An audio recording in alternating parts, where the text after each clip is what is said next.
जय श्री कृष्ण। राधे राधे। आइए सुनते हैं भाई दूज की कथा या कहानी।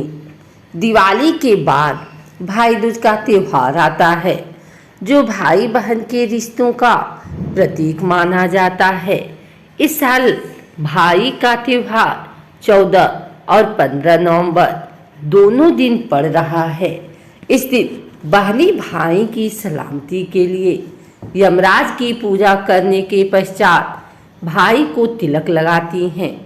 भाई दूज की पूजा के दौरान भाई दूज की कथा सुनना बेहद महत्वपूर्ण और फलदायक माना जाता है। इसलिए भाई दूज पर सुने ये पौराणिक कथा। भगवान सूर्य नारायण की पत्नी छाया है। भगवान सूर्य और छाया के पुत्र और पुत्री हैं यमराज तथा यमुना जी। यमुना जी को अपने भाई यमराज से बड़ा लगाव था। वह उनसे बराबर निवेदन करती रहती कि अपने इष्ट मित्रों के साथ आकर उनके घर भोजन करें। काम की व्यस्तता के चलते यमराज जी बहन की बात को टालते रहे। कार्तिक शुक्ल पक्ष का दिन था। यमुना जी ने अपने भाई को भोजन के लिए अपने घर आने के लिए आमंत्रित कर वचनबद्ध कर दिया। यमराज ने सोचा कि मैं तो प्राणों को हरने वाला हूँ, मुझे कोई भी अपने घर नहीं बुलाना चाहता।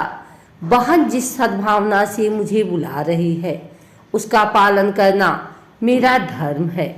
बहन के घर आते समय यमराज ने नरक निवास करने वाले जीवों को मुक्त कर दिया। यमराज को अपने घर आया देखकर यमुना की खुशी का ठिकाना नहीं रहा। उसने स्नान कर पूजा करके व्यंजन परोस कर भोजन कराया। यमुना द्वारा किए गए आतिथ्य से यमराज ने प्रसन्न होकर बहन को वर मांगने का आदेश दिया।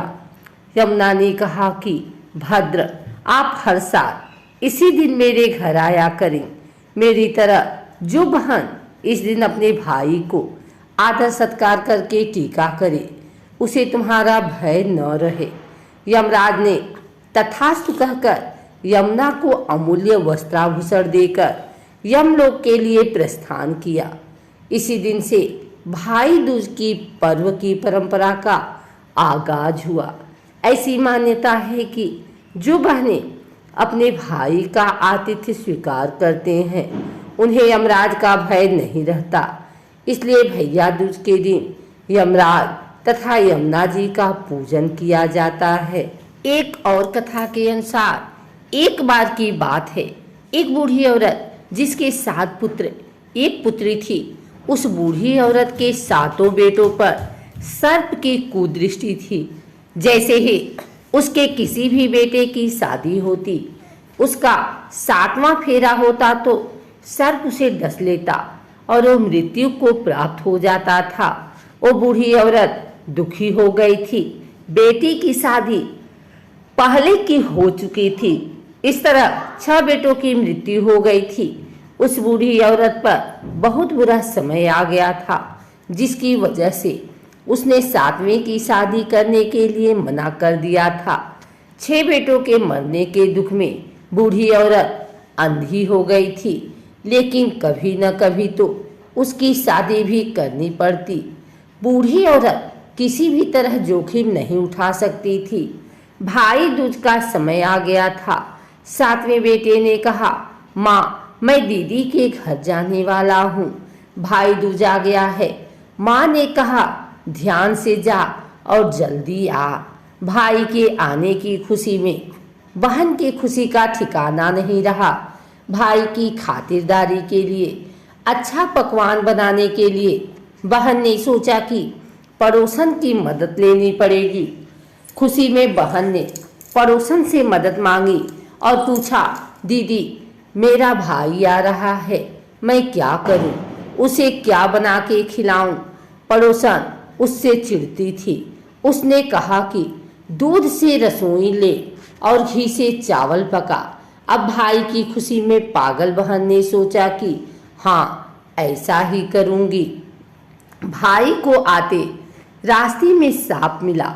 सांप उसे काटने को आगे बढ़ा तो उसने बोला कि भाई, आपका मैंने क्या बिगाड़ा है, मुझे क्यों काटना चाहते हो? सांप ने कहा कि मैं तुम्हारा काल हूँ और तुम्हें यमराज के पास पहुँचाने के लिए आया हूँ। भाई ने रोते हुए कहा कि भैया, आप मुझे मत काटो, मेरी बहन मेरा इंतजार कर रही है। मैं ही उसका आखिरी भाई हूँ, उसका और कोई भी भाई नहीं बचा है। अगर मैं उसके पास नहीं गया और उसे पता चला कि मैं भी मर गया हूँ तो वो भी मर जाएगी। सातवें भाई के रोने से सांप ने कहा कि तुझे क्या लगता कि तो मुझे बेवकूफ़ बना के चला जाएगा? लड़के ने कहा कि तुम्हें मुझ पर भरोसा नहीं है तो तुम मेरे झोले में बैठ जाओ। जब मेरी बहन भैया दूज बना ले तो उसके बाद तुम मुझे मार देना। भाई बहन के घर पहुंचा। भाई को देखकर बहन की आंखों से आंसू निकल आए। भाई ने बहन से बोला, दीदी भूख लग रही है, खाना दो जल्दी। बहन ने पड़ोसन के कहने पर रसोई को दूध से धोया था और घी में चावल पकाने की कोशिश की थी। भाई ने पूछा कि क्या हुआ दीदी, इतना समय क्यों लग रहा है? दीदी ने सारी बात बताई कि पड़ोसन ने मुझे ऐसे ऐसे करने को कहा। भाई ने हंसते हुए कहा कि दीदी, कहीं सुना है आपने कि दूध से कभी रसोई लिपी गई हो और घी में कभी चावल पके हैं? गोबर से रसोई लीपो और दूध में चावल पकाओ। खाना खाने के बाद भाई को नींद आने लगी और वो सोने लगा। इतने में बहन के बच्चे आ गए और उन्होंने मामा मामा कहकर बोला कि मामा हमारे लिए क्या लेकर आए हैं? तब उसने कहा, बेटा मैं कुछ नहीं लाया हूँ।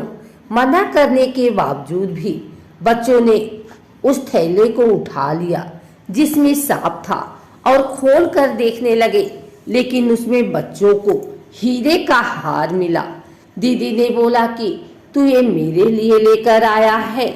भाई ने बोला कि तुम्हें अच्छा लगा तो तुम रख लो। अगले दिन भाई ने बहन से अपने घर जाने की इजाज़त मांगी।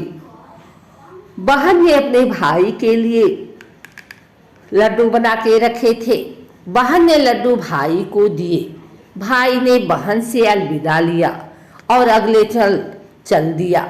थोड़ी दूर जाकर थक कर एक पेड़ के नीचे सोने लगा।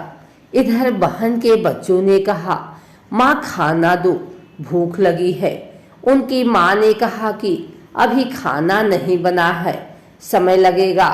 तब बच्चों ने कहा, जो मामा को लड्डू दिए थे हमें भी दे दो, हम खा लेंगे।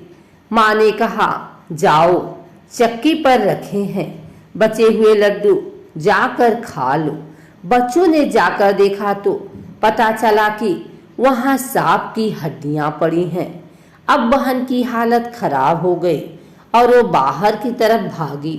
लोगों से पूछने पर पता चला कि एक पेड़ के नीचे एक व्यक्ति सो रहा था। बहन को लगा कि वही उसका भाई है। वो भागती हुई गई उसके पास और उसे उठाने लगी। उसने भाई को उठाया और पूछा, कहीं तूने लड्डू तो नहीं खाए? भाई ने कहा, क्या दीदी, क्या हुआ?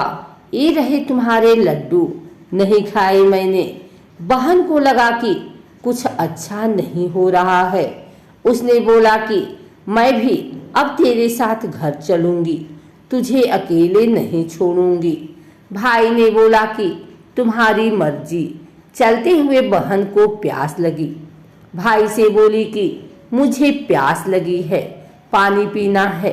भाई ने चारों तरफ नजर फैलाई और एक तरफ चील उड़ रही थी। बहन ने बोला कि तू यहीं रुक, मैं अभी आ रही हूँ। बहन पानी पीकर आ रही थी कि उसने देखा कि एक जगह जमीन में 6 शिलाएं गढ़ी हैं और एक बिना गढ़ी हुई रखी है। बहन ने वहां से गुजर रही थी। एक बुढ़िया से पूछा कि ये सब क्या है? उस बुढ़िया ने बताया कि किसी एक औरत के 7 बेटे हैं, जिनमें 6 की शादी के समय सांप काटने से मृत्यु हो गई थी। अब जब 7वें की शादी होगी तब ये आखिरी शिला भी बाकियों की तरह जमीन में गड़ जाएगी। बहन ने जब ये सुना तो उसके होश उड़ गए। वो समझ गई थी कि ये सब उसके भाइयों के लिए किया गया है। बहन ने उस बूढ़ी औरत से पूछा कि मैं क्या करूं, कुछ बताओ।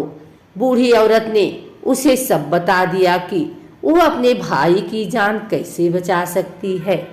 भाई की जान बचाने के लिए बहन कुछ भी करने को तैयार हो गई। बूढ़ी औरत के कहने पर बहन ने अपने बालों को खोल लिया और अपने भाई के पास गई और जोर जोर से बोलने लगी, तू तो जलेगा, कटेगा, मरेगा। भाई ने बहन की ये हालत देखकर सोचा कि दीदी को ये क्या हो गया है। दीदी तो पानी पीने गई थी, लगता है कि कोई चुड़ैल दीदी पर आ गई है। किसी तरह भाई अपनी दीदी को लेकर अपनी माँ के पास आई और माँ को सब बताया। कुछ समय बाद भाई की सगाई का समय आ गया था। बूढ़ी बाई ने 7वें बेटे की शादी की मंजूरी दे दी थी। भाई को जब सेहरा पहनने की बारी आई तो बहन ने कहा कि ये नहीं सेहरा में पहनूंगी, ये तो जलेगा, मरेगा, कुटेगा। सेहरे में सांप था। बहन ने उस सांप को निकाल दिया। इसी तरह सांप ने बहुत कोशिश की और बहन ने अपने भाई की रक्षा की। हाथ पर सांपों का राजा खुद आया, गले की बरमाला में छुपकर, लेकिन बहन ने उस सांप को एक लोटे में एक थाली से ढककर बंद कर दिया। अब ये देखती हुई सांप की पत्नी वहां आ गई और बोलने लगी कि मेरे पति का दम घुट रहा है, उसे छोड़ दो। लेकिन बहन ने कहा कि तेरे पति को छोड़ देंगे, पहले तू मेरे भाई से अपनी कुदृष्टि हटा और अपने रास्ते जा। नागिन ने ऐसा ही किया। बहन के इशारे पर नई दुल्हन ने कहा कि मैं तेरे पति को छोड़ दूंगी, पहले मुझे मेरे एक जेठ को छोड़। कोई तो होना चाहिए घर में जिससे मैं लड़ा करूं। ऐसे ही बहाने बनाकर नई दुल्हन ने सभी 6 जेठों को छुड़ा लिया। उधर रो रो कर बूढ़ी माँ का हाल बुरा था। बुढ़िया को लग रहा था कि अब उसका 7वां बेटा भी नहीं रहेगा। किसी ने बताया कि आपके सभी बेटे और बहुएं आ रही हैं। अब माँ के आंखों से आंसू आने लगे और खुशी में भगवान से कहा कि अगर ये सच है तो मेरी आंखें ठीक हो जाएं और मेरे सीने से दूध की धार बहने लगे। बूढ़ी औरत के साथ ऐसा ही हुआ जैसा उसने भगवान से बोला था। अपने बच्चों को देखकर वो बहुत खुश हुई। बूढ़ी औरत को अपनी बेटी की शक्ति और बेटी का अपने भाइयों से प्यार देखकर उसके आंसू आ गए। सभी अपनी बहन को ढूंढने लगे, लेकिन देखा कि वो तो भूसे की कोठरी में सो रही थी। उठने के बाद वो अपने घर को चली। फिर उसके साथ लक्ष्मी माँ भी जाने लगी। बूढ़ी माँ ने कहा कि बेटी पीछे मुड़कर देख, क्या सारी लक्ष्मी अपने साथ ही ले जाएगी। बहन ने पीछे मुड़कर देखा और हंसते हुए कहा, जो भी कुछ माँ ने अपने हाथों से दिया वह मेरे साथ चल और बाकी बचा हुआ मेरे भाई भाभी के साथ रुक जाए। बहन ने अपने भाई भाभी की जिंदगी संवार दी।